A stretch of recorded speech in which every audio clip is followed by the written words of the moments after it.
good morning students. I hope that all of you would be enjoying very good health. Today we are going to start chapter 2 of Goodbye Mr. Chips.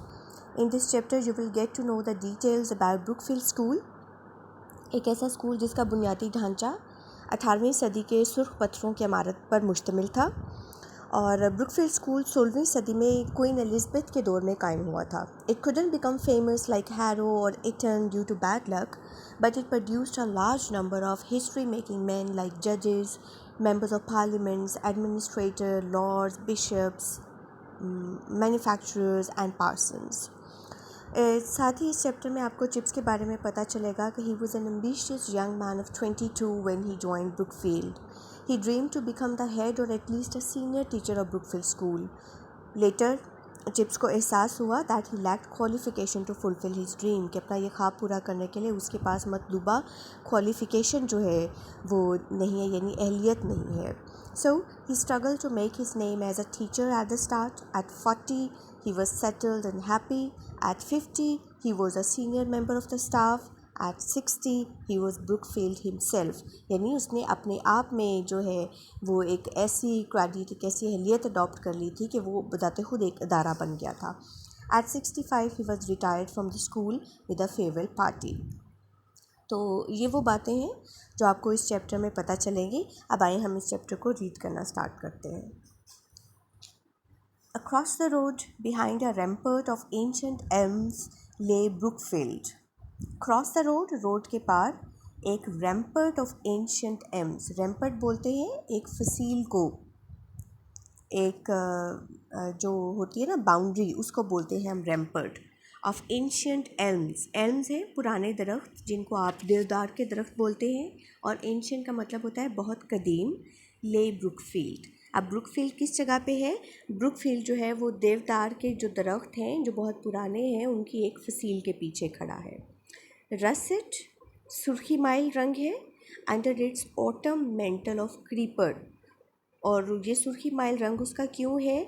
क्योंकि उसके ऊपर चढ़े जा रही है autumn ख़ज़ां की. Creeper हम बोलते हैं बेल, और मेंटल बोलते हैं कवर.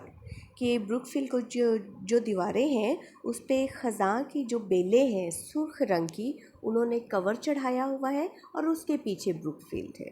ठीक है बेटे, आपको समझ आ गया है? A group of 18th century building centered upon a quadrangle. Quadrangle का मतलब होता है चौकोर इमारत, कि वो जो इमारत है उसका एक चौकोर सहन है. देवर acres of playing field beyond, और उसके इर्द गिर्द प्लेइंग फील्ड्स हैं बहुत ज़्यादा. Then came the small dependent village, और उसके बाद फिर एक छोटा सा गांव है. And the open fan country, और एक दलदली इलाका है. अब कंट्री बेटा, कंट्री आपको गांव को भी बोलते हैं, तो ये दलदली गांव की बात हो रही है. Brookfield, as Wetherby had said, was an old foundation. वो एक पुराना अदारा था. Establish in reign of Elizabeth, queen Elizabeth की रेन में. रेन का मतलब उसकी गवर्नमेंट यानी उसके रूल में बना था. As a grammar school it might, सबसे पहले ग्रामर स्कूल के तौर पे, with better luck have become as famous as Harrow. Its luck however had been not so good. The school went up and down. लेकिन ये harrow के मुकाबले का स्कूल नहीं बन पाया क्योंकि ये खुशकिस्मत नहीं था. So dwindling almost to non-existence at one time, becoming almost illustrious at another. dwindling का मतलब होता है कोई चीज़ जो है वो कम होना, फेल हो जाना, डिक्लाइन हो जाना. तो इतना ये डिक्लाइन हो जाता, इतना ज़वाल आ जाता कि कभी कभार तो ये नॉन एग्जिस्टेंट, ऐसे कि मौजूद ही नहीं है, ऐसे कि एग्जिस्ट ही नहीं करता. But becoming almost illustrious at another, लेकिन किसी दूसरे साल में ये बहुत इलस्ट्रियस, बहुत ज़्यादा फेमस हो जाता. It was during one of these later periods in the reign of the first George that the main structure had been rebuilt and large additions made. लेकिन जब किंग जॉर्ज की हुकूमत आई तब इसका मेन स्ट्रक्चर को दोबारा बनाया गया, इसमें कुछ इजाफे किए गए. Later, after the Napoleonic Wars and until mid-Victorian days, the school declined again, both in numbers and repute.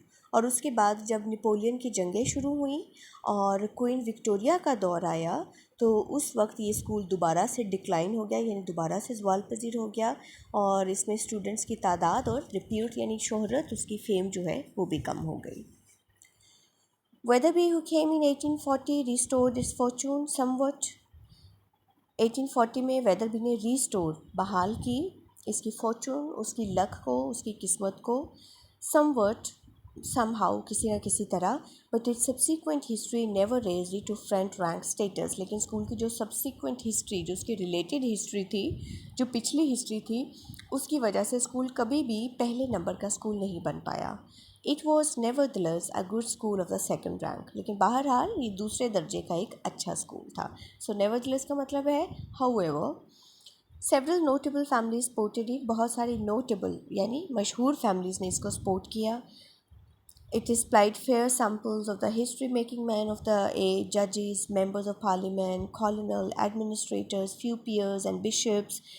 तो बहुत सारे जो नोटिसेबल लोग हैं वो स्कूल ने बनाए। बिशप्स का मतलब होता है पादरी और पियर्स का मतलब होता है नवाब।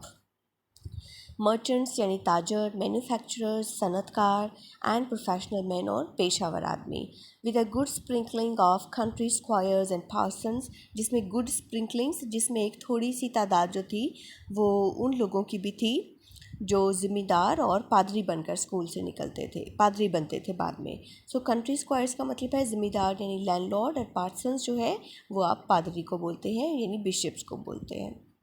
It was the sort of school which, when mentioned, would sometimes make snobbish people confess that they rather thought that they heard of it. तो इस तरह का स्कूल कि बहुत ज़्यादा स्नॉबिश का मतलब होता है रूड, एरोगेंट, कि बहुत ज़्यादा मगरूर लोग भी इकरार करने पे मजबूर हो जाते थे कि उन्होंने स्कूल का नाम सुन रखा है। But if it had not been this sort of school, it would probably not have taken chips. अगर ये इस किस्म का स्कूल ना होता तो गालिब चिप्स को ना रखता। For Chips in any social or academic sense was just as respectable but no more brilliant than Brookfield itself. क्योंकि अगर हम चिप्स को देखें तो चिप्स भी ब्रुकफील्ड के जैसा था कि बहुत ज़्यादा क्वालिफाइड नहीं था, बहुत ज़्यादा ब्रिलियंट नहीं था। It had taken him some time to realize this at the beginning.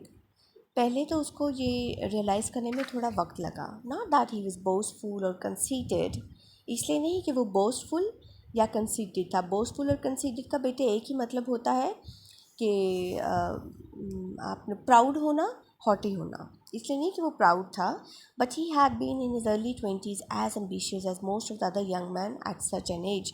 लेकिन वो अपने 20 साल, अपनी जो उम्र थी जब वो 22 का था, तब वो उतना ही एम्बिशियस का मतलब होता है पुरज़्म होना, ईगर होना किसी चीज़ के लिए, जितना कोई भी जवान आदमी होता है। His dream had been to get a headship eventually. उसका ख्वाब था कि वो आखिरकार eventually at the end head बनेगा, और at any rate a senior mastership in a really first class school, या फिर किसी अच्छे फ़र्स्ट क्लास स्कूल में मास्टर बनेगा। It was only gradually after repeated trials and failures, और फिर रिपीटेड ट्रायल्स, बार बार की कोशिशों और नाकामियों के बाद, he realize inadequacy of his qualification. Inadequacy का मतलब होता है नाअहली। उसको पता चला कि उसकी क्वालिफिकेशन जो है वो कम है, इनएडिक्वेट है, कम है, लिटिल है। हिज डिग्री फॉर इंस्टेंस मिसाल के तौर पे, फॉर एग्ज़ाम्पल, उसकी जो डिग्री थी वॉज नॉट पर्टिकुलरली गुड, वो ख़ास तौर पे अच्छी नहीं थी। एंड हिज डिसिप्लिन दो good enough in improving was not absolutely reliable under all conditions. और उसका जो डिसिप्लिन है, अगरचे कि वो ठीक था और बेहतर हो रहा था, लेकिन बहरहाल हर तरह के हालात में उस पर भरोसा नहीं किया जा सकता था। सो रिलायबल का मतलब होता है ट्रस्टवर्दी होना, काबिल भरोसा होना। He had no private means and no family connection of any importance. ना ही उसकी कोई असर रसूख था, ना ही उसके कोई ख़ानदानी ताल्लुकात इतने ज़्यादा थे। About 1880, after he had been at Brookfield a decade, he began to recognize that the odds were heavily against his being able to better himself by moving elsewhere. सो 1880 में जब उसको ब्रुकफील्ड में डेकेड का मतलब होता है 10 साल गुजर गए, तो उसने बिगैन टू रिकॉग्नाइज, इसने ये समझना शुरू कर दिया दैट द ऑड्स, कि जो इम्कानात हैं, जो सिचुएशंस हैं, वो इस बात के ख़िलाफ़ हैं कि ब्रुकफील्ड को छोड़ के वो कहीं और जाए। But about the time also, the possibility of staying where he was began to feel a comfortable niche in his mind. लेकिन साथ ही फिर ये ख्याल कि जिस मकाम पर वो मौजूद है, यानी ब्रुकफील्ड, जहाँ पे वो 10 साल अब गुजार चुका है, यहाँ पर उसकी जड़ें मजबूत हो चुकी हैं और वो बहुत ज़्यादा खुश है। So began to feel a comfortable niche, एक जो है तस्कीन आमेज़ कॉर्नर जो है आप बोलते हैं, कंफर्टेबल पुरसकून, और निच का मतलब होता है दिमाग का खाना जो कि खुशी से भर चुका है ब्रुकफील्ड की वजह से। सो निच को आप इसका सिनोनिम बोलेंगे कि ये इंटीरियर है, ये इसका हार्ट है, ये इसके माइंड की डेप्थ है। एट 40 ही वॉज रूटेड, 40 साल की उम्र में वो ब्रुकफील्ड में अपनी जड़ पकड़ चुका था। हैड सेटल्ड, वो वहाँ पे सेटल हो चुका था, बस गया था, एंड क्वाइट हैप्पी और बहुत खुश। At 50 he was tile doyen of the staff, 50 साल की उम्र में वो स्कूल के साजा में तजर्बाकार तरीन बन चुका था। सो डॉइन का मतलब होता है अथॉरिटी, यानी लीडर, चीफ बन जाना। At 60 under a new and youthful head he was Brookfield, और 60 साल की उम्र में जब ब्रुकफील्ड का एक नया मास्टर आया था, उस वक्त वो बजाते खुद ब्रुकफील्ड बन चुका था। The guest of honour at old Brookfieldian dinners, और ब्रुकफील्ड के जो तमाम कदीम स्टूडेंट्स के लिए जो डिनर्स होते थे उनमें मेहमान खसूसी। The court of appeal in all matters affecting Brookfield history, और वो तमाम जो मामलात थे जिनमें ब्रुकफील्ड की हिस्ट्री पर असरअंदाज होने वाले मामलात का जायज़ा लिया जाता, उसमें वो कोर्ट ऑफ अपील होता, उसमें अदालत बाला का काम करता, यानी डिसाइड करता उनको। And in 1913 when he turn 65, और 65 साल की उम्र में ही retired, was presented with a cheque and a writing desk and a clock and went across the road to live at Mrs Wickett. और 65 साल की उम्र में जब वो रिटायर हुआ तो उसे एक चेक, एक लिखने वाली मेज़ और एक क्लॉक का तोहफा पेश किया गया, और वह सड़क के पार मिसेस विकेट के घर रहने के लिए चला गया। A decent career decently closed, एक उम्दा पेशा और उसका उम्दा इख्तिताम। 3 cheers for old chips, they all shouted at that uproarious end of term dinner. Session के आखिर में मुनक्कद किए जाने वाले इस डिनर में किस तरह से वो तमाम लोग जो थे वो चिल्लाए थे। 3 cheers का मतलब है 3 बार जो हैं वो दादो तहसीन के नारे। At that uproarious end of term dinner, जब टर्म के अख्ताम पर ये अपरोरियस, ये इतना ज़्यादा शोर व हंगामे वाला, इतना ज़्यादा लाउड और नॉइज़ी जो पार्टी रखी गई थी। 3 cheers इंडीड, वाकई 3 बार जिंदाबाद। But there was more to come, लेकिन अभी बहुत सारी बातें होने वाली थी। एन अनगेस्ड एपिलॉग, एक अनगेस्ट होता है एक ऐसी चीज़ जिसका अंदाज़ा ना किया जा सके। एक अननोन एपिलॉग, एक इख्तितामिया, एक concluding speech. And encore played to a tragic audience. And encore का मतलब होता है फरमाइश करना, अपीयर करना। यानी जब कोई बंदा कोई बात करता है तो जब आप उसको कहते हैं ना कि मुकर्रर दोबारा कहें, तो उसको हम इंग्लिश में इनकोर कहते हैं, यानी एडिशनल, एक एडिशनल फरमाइश टू अ ट्रेजिक ऑडियंस, एक अफसुर्दा सामेइन के लिए। अभी कुछ मज़ीद होना बाकी था, यानी चिप्स की एक गैर मुतवक्को तकरीर थी जो लोगों ने वहाँ पे मौजूद गमगीन सामेइन ने इसरार किया गया था कि एक दफ़ा फिर की जाए। चलिए बेटा, यहाँ तक आप पढ़ेंगे। इस लेसन के जो क्वेश्चंस हैं वो आप देखिए अपनी की बुक में। अब चूँकि आप लेसन पढ़ चुके हैं तो आपको समझ आ जाएगी। कल संडे है तो आप इनको सारे क्वेश्चंस को लर्न करेंगे। व्हेन वाज ब्रुकफील्ड एस्टैब्लिश्ड, आपको पता है कि क्वीन एलिज़ाबेथ के दौर में ये इस्टेब्लिश हुआ था। Then what kind of people did Brookfield supply, Brookfield ने किस तरह के लोग पैदा किए। उसके बाद what was the structure of the building of Brookfield, कि इसकी बिल्डिंग का स्ट्रक्चर जो है वो क्या था। आप बताएंगे कि ये एंशियंट एम ट्री के पीछे है और इसकी वॉल पे रसेट क्रीपर्स हैं, और किंग जॉर्ज के दौर में इसको एक्सटेंड किया गया था, और आप बताएंगे कि ये क्वाड्रेंगल इसका स्ट्रक्चर है। उसके बाद when did Wetherby become the headmaster of Brookfield, Wetherby Brookfield का हेडमास्टर कब बना था, वो 1840 में बना था।